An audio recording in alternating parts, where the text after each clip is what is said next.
dans Ma vie de maman naturo, le podcast où l'on parle bien-être, maternité et naturopathie avec authenticité et bienveillance. Aujourd'hui, je vais aborder un sujet qui me tient particulièrement à cœur, le gluten et ses effets sur notre santé. Si tu te sens souvent ballonné, fatigué ou que tu souffres de troubles digestifs chroniques, tu t'es peut-être déjà demandé si le gluten pouvait en être la cause. Dans cet épisode, je vais te partager mon expérience avec le gluten, pourquoi j'ai décidé de le réduire, comment mon mari et moi avons découvert des variétés de blés anciens moins riches en gluten et bien sûr des conseils pratiques pour une consommation plus raisonnée et plus digeste du gluten.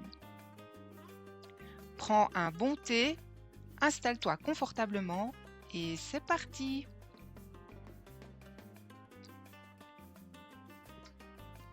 Tout a commencé lorsque j'ai été diagnostiquée avec un syndrome du côlon irritable.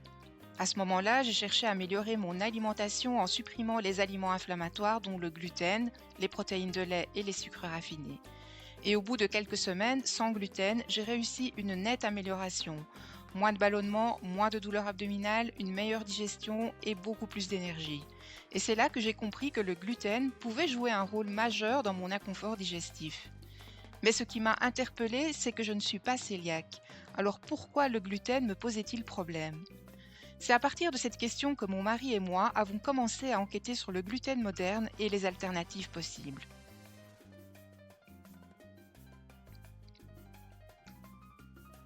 Le gluten moderne, pourquoi est-ce qu'il est si problématique ? Eh bien, il faut savoir que le blé moderne est beaucoup plus riche en gluten qu'autrefois, car cela permet une panification plus rapide et une texture moelleuse. Il a été modifié génétiquement pour être plus court et résistant, mais cela a rendu son gluten plus difficile à digérer.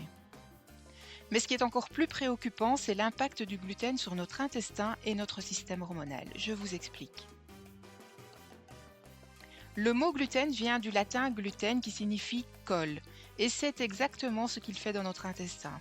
Le gluten agit comme une colle sur la paroi intestinale, créant une couche épaisse qui empêche la bonne absorption des nutriments.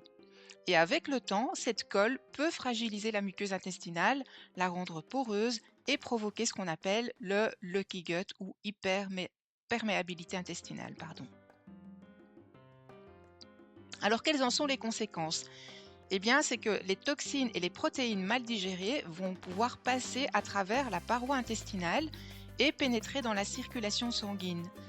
Le système immunitaire va réagir en lançant une inflammation chronique qui peut être à l'origine de fatigue, de douleurs articulaires, de troubles digestifs ou de maladies auto-immunes.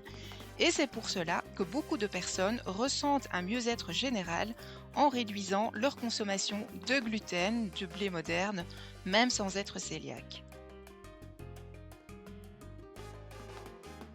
Mais ce qui m'a aussi frappé dans mes recherches, c'est que le gluten a un impact direct sur la thyroïde. Pourquoi ? Eh bien parce que les protéines du gluten ont une structure moléculaire très proche de celle de la thyroperoxydase, TPO, une enzyme essentielle au bon fonctionnement de la thyroïde. Par conséquent, le gluten peut provoquer une réaction auto-immune. Et donc pour certaines personnes, le système immunitaire va confondre les protéines du gluten avec cette TPO et attaquer la thyroïde, ce qui peut favoriser les pathologies comme Hashimoto ou d'autres troubles thyroïdiens. Ce lien entre gluten et thyroïde explique aussi pourquoi certaines personnes souffrant de fatigue, de prise de poids inexpliquée ou de troubles hormonaux voient une amélioration en supprimant le gluten. Mon mari est d'origine italienne et avec des racines en Sicile et dans les Abruzzes. En recherchant des alternatives, nous avons découvert des producteurs de blés anciens qui contiennent moins de gluten et qui sont de fait beaucoup plus digestes. En Sicile, du côté d'Agrigento, région du papa de mon mari, nous avons trouvé la Tuminia, un blé ancien aux qualités nutritionnelles exceptionnelles.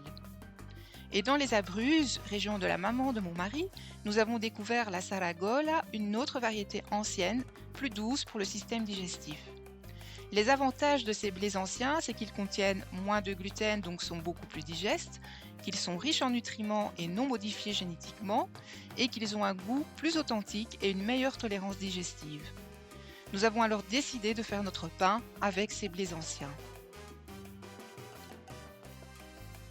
Nous avons opté pour un pain au levain pour deux raisons principales. D'abord, la meilleure digestion, puisque le levain fermente naturellement, ce qui prédigère le gluten et réduit son impact inflammatoire sur les intestins. N'oublions pas que les anciens ont toujours préparé leur pain au levain. Et deuxièmement, une consommation raisonnée. En fait, en fabriquant notre propre pain, on a appris à ne pas en produire en grande quantité. Nous l'intégrons surtout au petit déjeuner, ce qui nous permet de réduire notre consommation de gluten tout en profitant du plaisir du pain.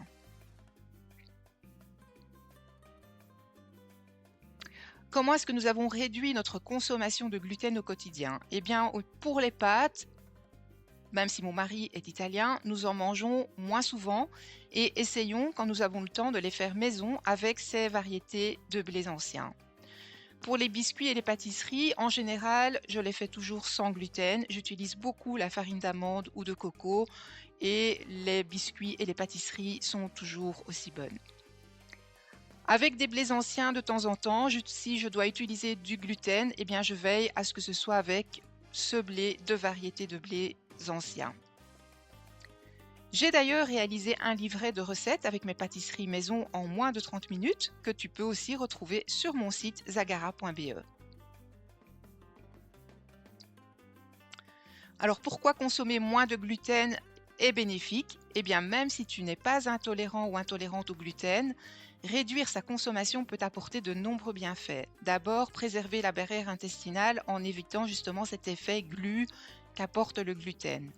Ensuite, limiter l'inflammation chronique qui est souvent liée aux maladies auto-immunes.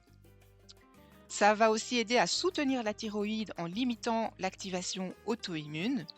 Ça va aussi améliorer la digestion et l'absorption des nutriments, surtout si tu ressens des ballonnements ou de la fatigue. Aujourd'hui, nous vivons dans une société de surconsommation de gluten. On a du pain blanc à tous les repas, des pizzas, des sandwichs, des biscuits industriels, les pâtes en grande quantité. L'idéal n'est pas forcément de l'éliminer totalement, mais bien de choisir des alternatives plus saines et plus digestes. Si tu ressens des inconforts digestifs ou si tu veux tester une consommation plus raisonnée de gluten, n'hésite pas à me partager ton expérience en commentaire, à t'abonner au podcast pour ne pas manquer les prochains épisodes, à retrouver aussi mon livret de recettes sur zagara.be pour des pâtisseries maison faciles et digestes. Merci d'avoir écouté cet épisode, prends soin de toi et à très vite dans ma vie de maman naturo.